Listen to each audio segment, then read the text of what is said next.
우리 초5, 6 아이들 수학 공부는 안녕한가요?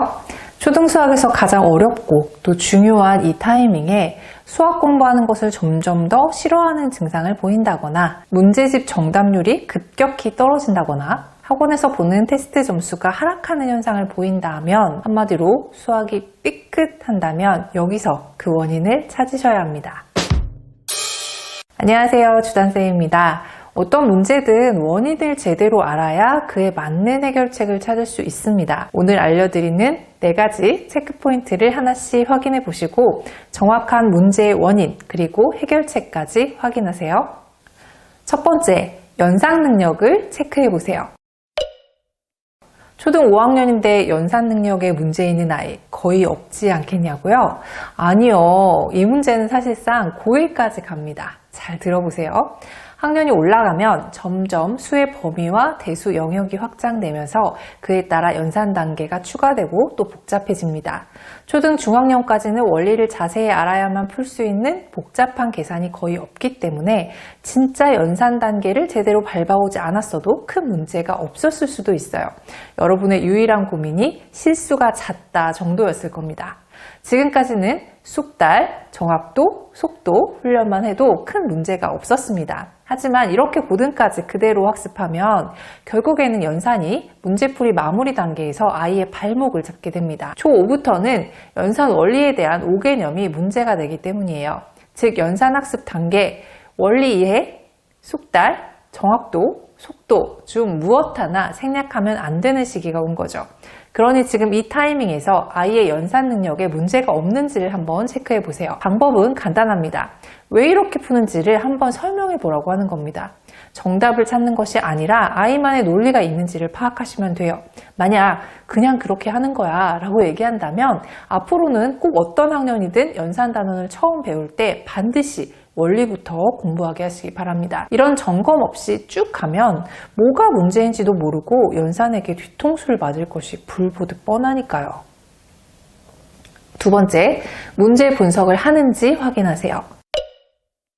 수학 문제를 풀 때 달려드는 아이를 경계하라고 말씀드린 적이 있습니다. 아는 문제여서 보자마자 푸는 방법을 알 땐 오히려 칭찬해 주셔도 괜찮다고 했었죠. 암기가 아니라 저절로 떠올랐다면 그건 지금까지 학습을 제대로 한 것입니다. 그런데 평소 풀던 문제가 아니다, 어려워 보인다는 이유로 일단 달려들긴 하는데 몇 초 고민하지도 않고 별표를 치고 넘어가려고 한다면 이건 심각한 문제입니다. 모든 문제는 풀이를 향한 길이 있습니다. 단 하나의 길은 아니지만 이상적인 경로가 있죠. 그걸 우리는 풀이 과정이라고 부르는 것이고요.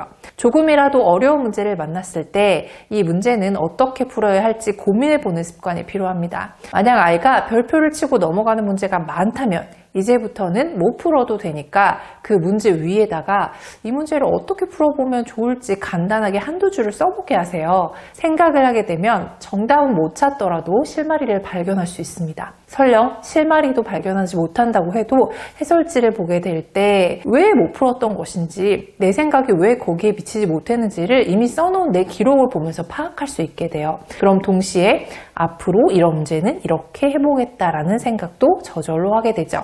이런 습관은 문제가 어렵고 복잡할수록 빛을 발합니다. 반드시 체크 또 훈련시켜주세요. 세 번째, 어디까지 암기하는지를 체크하세요. 앞의 내용과 조금은 연관이 있는 부분인데요. 문제를 많이 반복해서 푼 아이들일수록 문제의 풀이 과정을 암기하는 경우가 많습니다. 의도하지 않았는데도 그냥 저절로 떠올랐다. 이건 좋은 현상입니다. 그 아이에게 그 문제만큼은 체화가 된 것이거든요. 그런데 그게 아니라 같은 문제만 풀 수 있고 거의 같은 문제인데 숫자나 전개 방식을 조금 달리한 문제는 못 푼다. 이런 아이는 풀이 과정, 즉 논리 전개 과정이 아니라 그 문제 자체만 암기하고 있는 것이기 때문에 심각한 문제일 수 있습니다. 지금까지는 문제의 양과 난도가 높지 않아서 성실함으로 버텨진 거일 수도 있지만 앞으로는 그 성실함으로 모든 수학 공부 분량을 채워나갈 수가 없어요. 그렇기 때문에 문제 자체를 암기하는 아이들의 한계는 너무도 명확합니다. 특히 중등 이후에 다수 등장하는 공식 암기도 공식을 전개하는 과정과 논리를 자연스럽게 체화하는 과정 중에 암기된 것이라면 좋은 거지만 결과물인 공식만 암기하는 것은 큰 효과가 없습니다. 단순 암기이기 때문에 시험지 받자마자 위에 써놓고 잊지 말아야 할 수준이라면 범위가 딱 정해진 내신은 그나마 효과가 조금 있을지 모르지만 수능이나 모의고사처럼 범위가 엄청 넓은 시험을 볼 때는 전혀 효과가 없는 전략이죠. 문제 달달 외우는 아이 꼭 경계하셔야 합니다. 마지막 네 번째, 서술형 문제 적응 여부를 확인하세요. 이제는 정말 미뤄왔던 서술형 문제 풀이를 해야만 하는 타이밍입니다. 비록 문제집에서 큰 비중은 아니어서 유야무야 그냥 안 하고 넘어왔던 아이라도 이 기회에 서술형 문제 잡고 가야 합니다. 한마디로 쓰는 수학 공부를 시작해야 한다는 건데요. 수학 노트 풀이 정말 중요하다고 강조하고 있지만 실제 수학 공부할 때 노트 사용 안 하는 아이들 정말 많습니다. 중고등 아이들도 마찬가지로요. 하지만 당장 중학교 올라가면 지필평가에서 선원수령 문제, 수행평가에서도 서술형 평가 보는 학교들 정말 많거든요. 초등 때부터 습관 안 된 아이들, 그때 가서 대비하기엔 너무 늦습니다.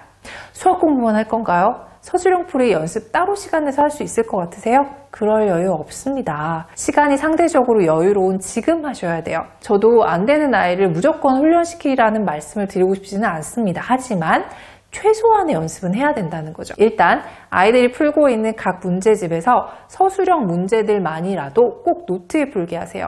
시간적인 여유가 조금 있어서 이번에는 뿌리를 좀 뽑겠다 하신다면 시중에 나와 있는 서술형 대비 문제집 한 권 풀게 하시는 것도 괜찮습니다. 이런 문제집은 문제들 사이의 간격이 넓어서 따로 노트에 안 풀고 문제집에 풀어도 돼서 아이들에게 노트라는 부담을 줄여줄 수 있죠. 이 문제들을 계속 빼놓고 미뤄두기만 하면 초등 고학년 때부터 수학 삐끗합니다. 사실 해보면 별거 아닌데 하고 싶지 않으니까 수학 공부 자체가 싫어지는 아이들이 많기 때문이에요. 오늘은 이렇게 4가지 삐끗 포인트와 포인트별 해결책에 대해서 말씀을 드렸는데요. 초 5, 6으로 한정해서 말씀드렸지만 사실 그 이전부터 준비하면 더 좋은 것들입니다. 혹시 4학년 이하 학부모님이 이 영상을 보셨다면 지금부터 미리 준비해주세요. 아무래도 엄마 아빠 말을 좀 잘 들을 때이고 점점 완성도를 높여갈 시간이 충분하니까 앞으로 수학에서 삐끗할 일이 조금은 줄어들 겁니다. 오늘 영상은 여기까지고요. 오늘 영상이 도움이 되셨다면 좋아요 한 번만 꼭 눌러주시고 나누고 싶은 내용이 있으시면 댓글 남겨주시기 바랍니다. 저는 다음에 또 유익한 영상으로 인사드릴게요. 감사합니다.